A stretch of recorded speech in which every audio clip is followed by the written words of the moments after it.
사도행전 5장 33절에서 40절까지의 말씀 함께 봉독하십니다.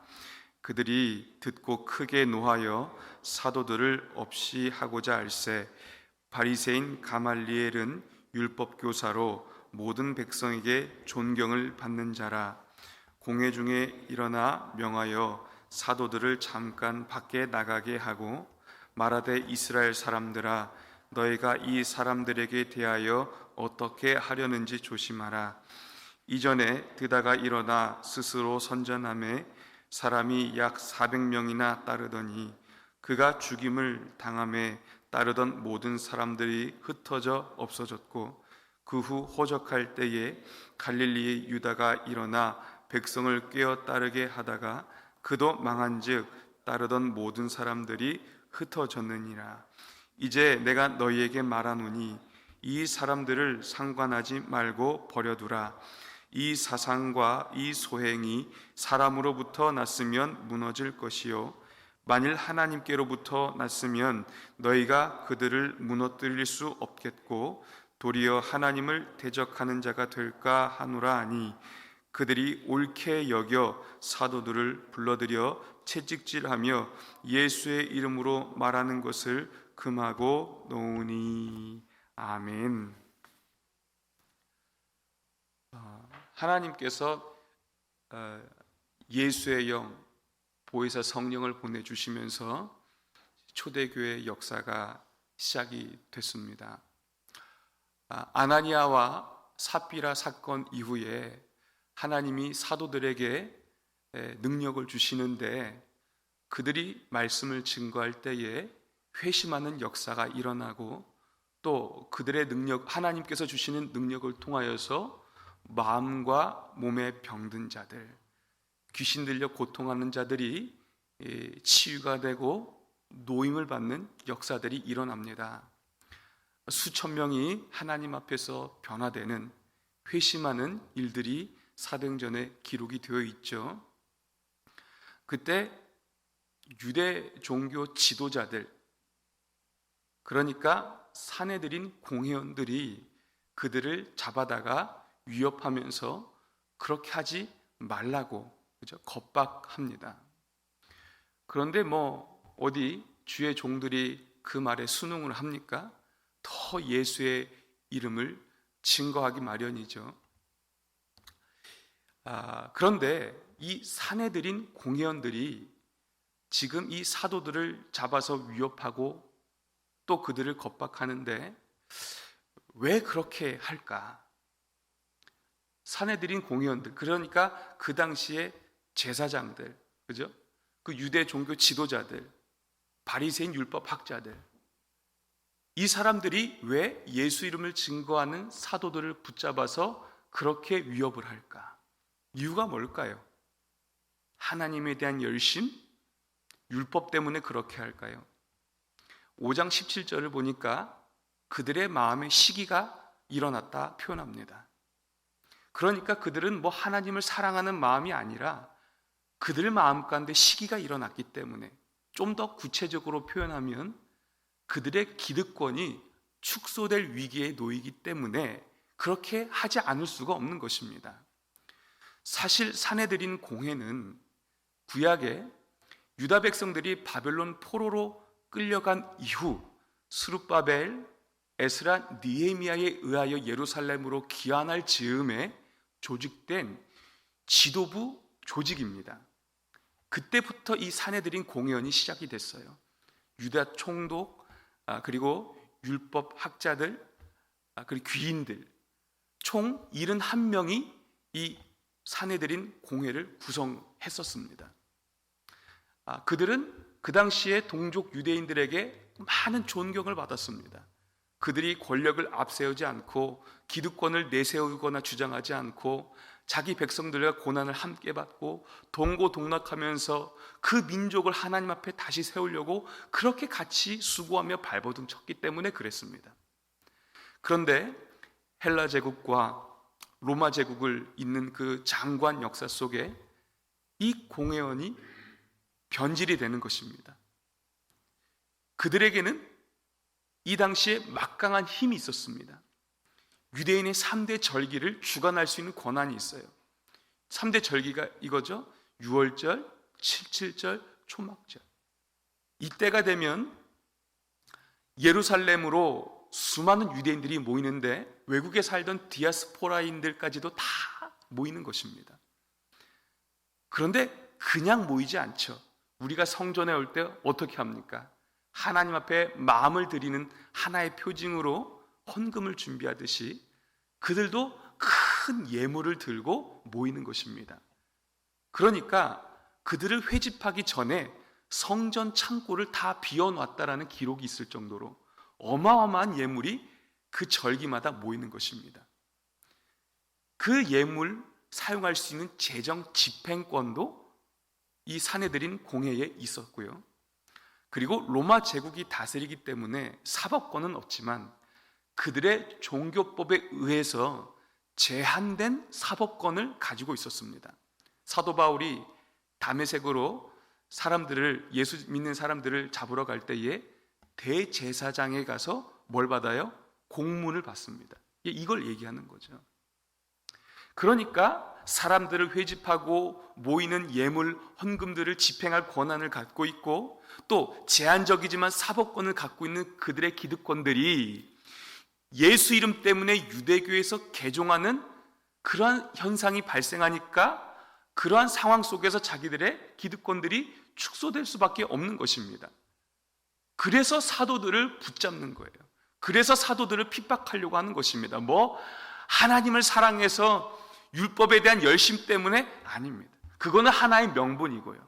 진짜 그 마음에는 시기와 질투가 가득했던 것이죠. 그런데 사도들이 거기에 주눅들지 않고 뭐라고 합니까? 너희들이 십자가에 달아 죽인 예수를 하나님이 다시 살리셨고 임금과 구주로 삼으셨다. 이게 무슨 말입니까? 예수 그리스도가 신성 모독죄로 너희 손에 죽었지만 그분이 진짜 왕이요, 그분이 진짜 구원자라는 것을 가감없이 그 자리에서 선언을 하는 것입니다. 얼마나 하나님이 담대함을 주셨습니까?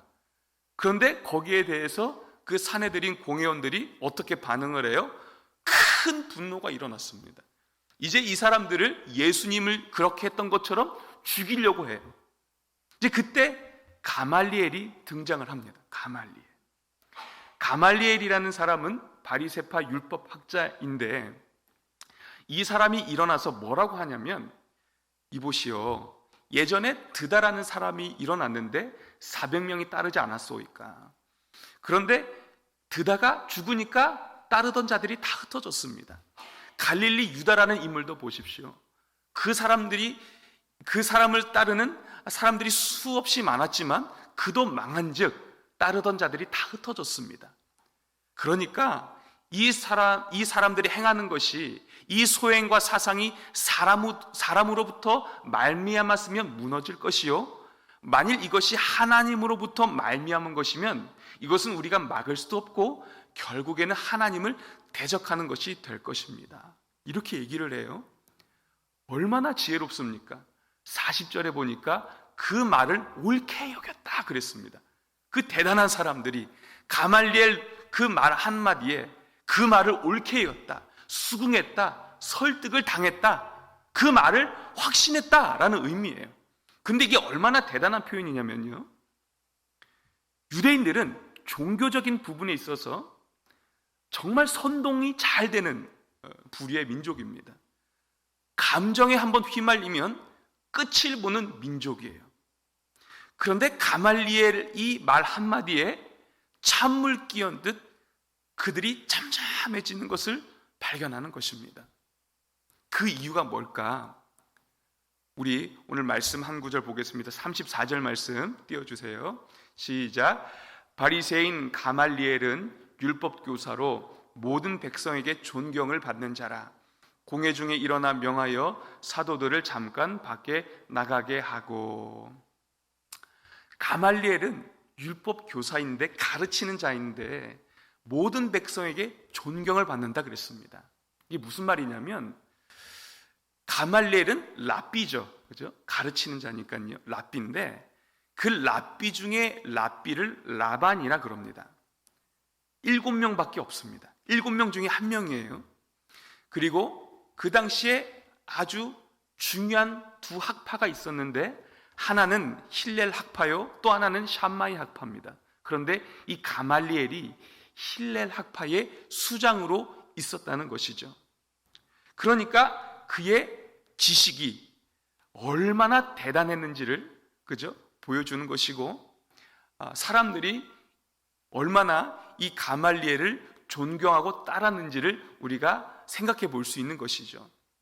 사도 바울도 자기의 육신을 자랑할 때에 사도행전 22장 3절 말씀 한번 읽겠습니다.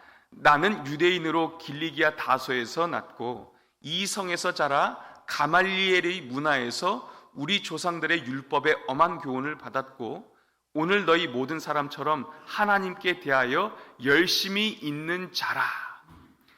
바울조차도 부득불 내가 육체를 자랑하자면 나는 이렇다라고 얘기할 때에 빼놓지 않는 게 내가 가말리엘 문화에 있었다라는 것을 일부러 얘기하고 있는 것입니다.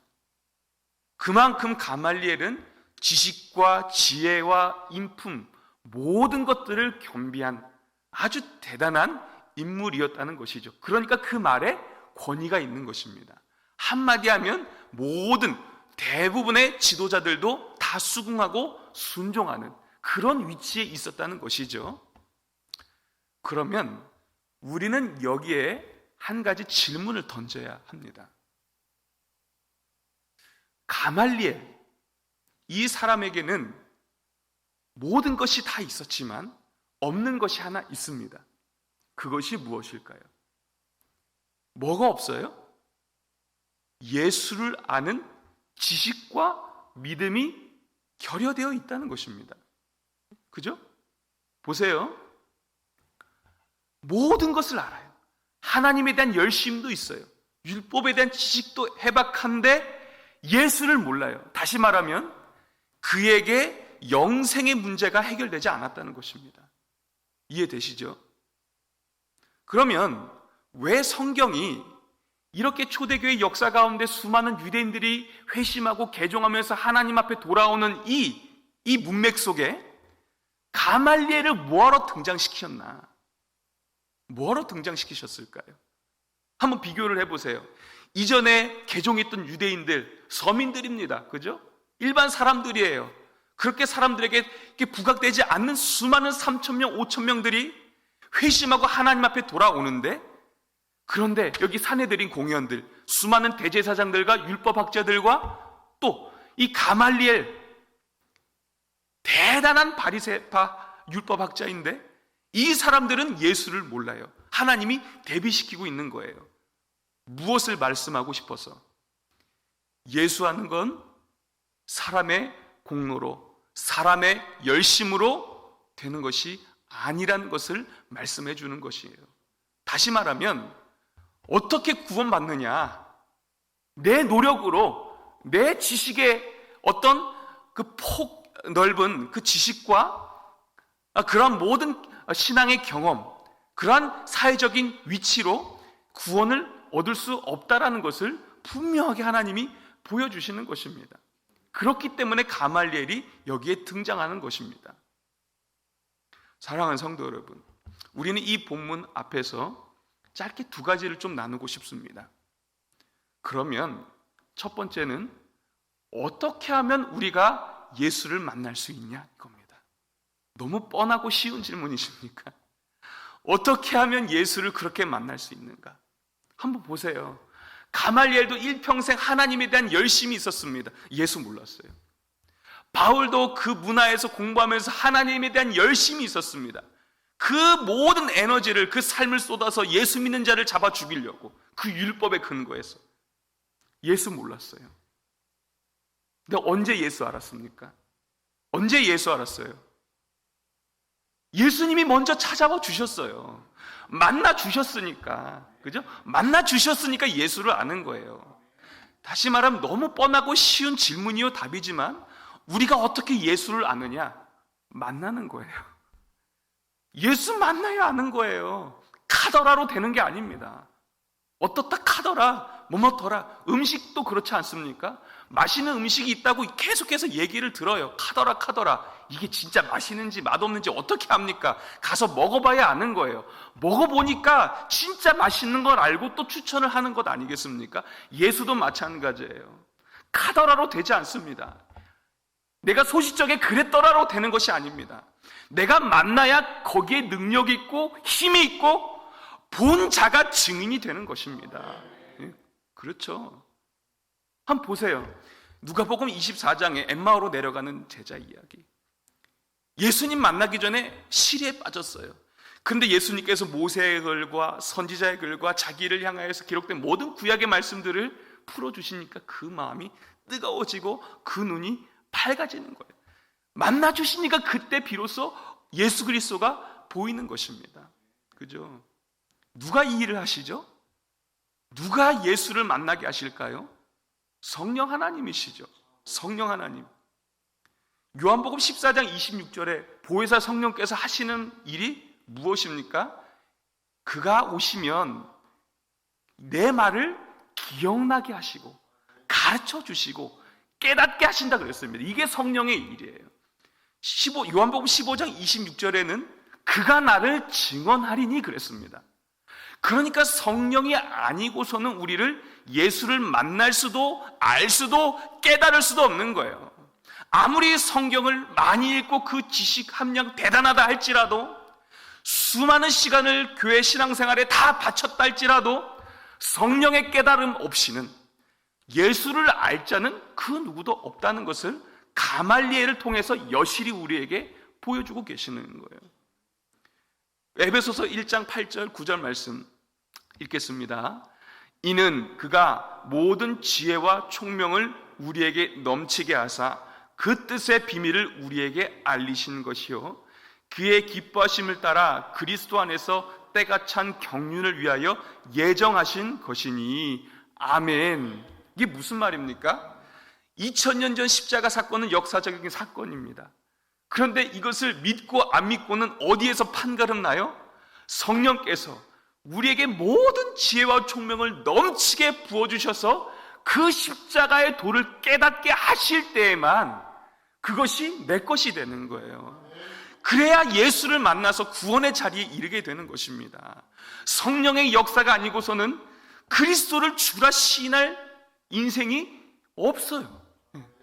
그래서 바울의 기도 중에 하나가 에베소서 1장 17절에 지혜와 계시의 영을 주사 하나님을 알게 하시고, 이게 무슨 말입니까? 성령이 아니고서는 하나님을 알 수가 없다는 것이죠. 아무리 율법을 공부하고 그 학식이 대단하다 할지라도 하나님이 그 말씀의 비밀을 보게 하지 않으시면 우리는 하나님도 예수 그리스도도 알 수 없다는 것입니다. 이것이 참으로 중요한 거예요. 사랑하는 성도 여러분, 정말 성령님의 도우심이 필요해요. 내가 아는 게 다 아는 게 아니에요. 우리가 어떻게 그 무한한 하나님을 다 안다 할 수 있겠습니까? 성령님 도우심 속에 내 모든 경험들을 넘어서는 그 깨달음, 그죠? 예수님 만나는 그 감격이 다시 한번 새로워질 수 있기를 주의 이름으로 축복합니다. 두 번째는 우리 인생의 마지막이 복되었으면 좋겠다, 이런 생각을 해보게 되는 거예요. 가말리엘은 평생 율법 연구와 그것을 가르치는 것에 인생을 다 바쳤는데 하나님을 몰라요. 진짜 메시아를 몰라요. 얼마나 비참한 거예요? 그죠? 역대하 26장을 보면 우시야 왕의 이야기가 등장을 하죠. 그가 16살에 왕위에 오르고 무려 52년간 통치를 합니다. 그가 그 아버지를 따라서 여호와 보시기에 정직하게 행하면서 그 나라를 다스렸습니다. 하나님이 얼마나 기뻐하셨을까? 그런데 그에게 교만이 찾아왔어요. 교만이 찾아오니까 다른 향단으로 분향하려고 하자 제사장 아사랴가 그것을 막아서죠. 그때 분노를 합니다. 그와 동시에 나병이 발병을 하면서 그가 그 이스라엘 공동체에서 축출이 되고 왕의 묘실에 들어가지도 못했습니다. 이것을 보면서 52년간 하나님 앞에 이 나라를 하나님의 대리자로 세우기 위해서 그렇게 애쓰고 겸손하게 노력했는데 그 우시야 왕의 마지막도 장담할 수가 없는 것을 성경을 통해서 발견하게 되는 것입니다. 그러면 어떻게 해야 됩니까? 어떻게 해야 우리가 가말리엘의 전처를 받지 않고 우시야 왕의 삶을 우리가 그대로 따라가지 않을 수가 있을까? 한 가지 답을 제시하고 있는데 우리 마지막으로 살펴봅니다. 역대하 26장 5절 말씀 시작. 하나님의 묵시를 밝히 하는 스가랴가 사는 날에 하나님을 찾았고 그가 여호와를 찾을 동안에는 하나님이 형통하게 하셨더라. 아멘. 하나님의 묵시를 안다. 이것은 하나님을 아는 걸 얘기해요. 하나님을 아는 스가랴가 사는 날에 우시야가 하나님을 찾았고, 이것은 보았다라는 표현이거든요. 스가랴가 있으므로 우시야에게 유익이었던 것은 무엇이냐? 그가 하나님을 본 거예요. 하나님을 알게 되는 거예요. 그리고 알게 되니까 그도 하나님을 찾는 거예요. 그때에 하나님이 뭘 하셨더라? 형통케 하셨더라. 이것은 뭐 세상에서 잘 나간다 이런 표현이 아닙니다. 하나님이 그 인생을 붙드셨다라는 것을 얘기하는 거예요. 여기에서 우리는 두 가지를 생각해 볼 수 있어요. 하나는 우리가 신앙이 늘 여일하지 않습니다. 그죠? 올라갈 때가 있으면 내려갈 때도 있어요.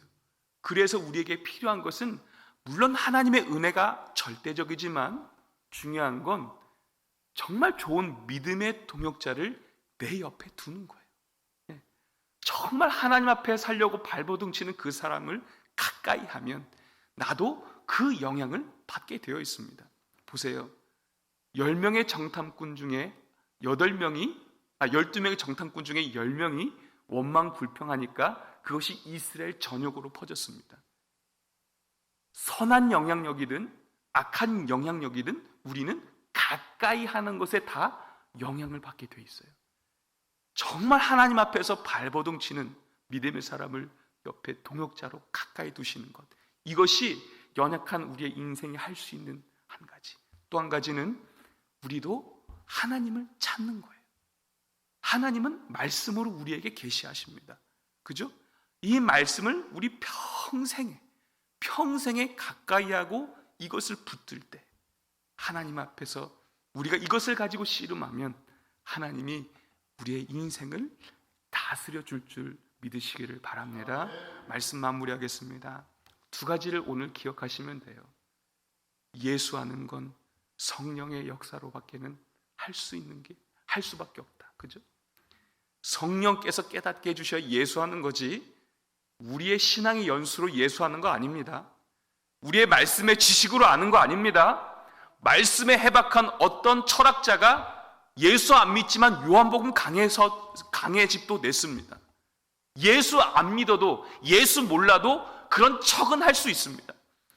그러나 증인으로는 살지 못하는 거예요. 예수를 만나야 돼요. 평생 예수를 만나야 돼요. 성령께서 도와주셔야 합니다. 두 번째, 우리의 마지막이 복되었으면 좋겠습니다. 하나님 말씀 붙들고 우리의 동역자들과 함께, 우리 모든 성도들과 함께 엎드릴 때에 하나님이 우리에게 자신을 계시하시고 알려주시고 우리의 모든 삶을 형통케 하실 줄 믿으시기를 바랍니다. 기도하겠습니다. 아버지 하나님, 우리가 예수한다 하지만 그 아는 것이 얼마나 일천한지 모릅니다. 성령 하나님, 오늘도 우리에게 임재해 주셔서 예수를 밝히 보고 깨닫고 아는 은혜를 허락하여 주옵소서. 내가 지금까지 신앙생활 해왔던 것으로 예수를 다 안다고 교만하지 않게 하시고 우리가 평생도록 내 평생의 소원, 대속해 주신 사랑 더 간절히 알기 원하네. 그러한 겸손함과 소망함으로 아버지 앞에 나가는 우리 모두가 되게 하여 주옵소서. 믿음의 동역자들 주심을 감사합니다. 하나님이 우리를 부르시는 그 순간까지 우리가 함께하게 하시니 동역자들과 함께 이 말씀 붙들고 몸부림치는 은혜가 있게 하여 주시고, 그럴 때마다 하나님이 우리에게 계시하여 주시고 하나님을 밝히 볼 수 있는 영안을 열어주시고 성령에 붙들려 형통함을 입는 우리 모든 성도, 우리 모든 교회 되게 하여 주옵소서. 하나님, 간절한 기도 제목 가지고 아버지 앞에 나왔습니다. 그 신음 같은 기도 제목 하나님이 아시는 줄 믿습니다. 그 기도를 성령께서 도우시고 이끌어 주시고 인도하셔서 아버지의 뜻을 구하는 오늘 주의 백성들의 부르짖음이 되게 하여 주옵소서. 예수님의 이름으로 기도하옵나이다. 아멘.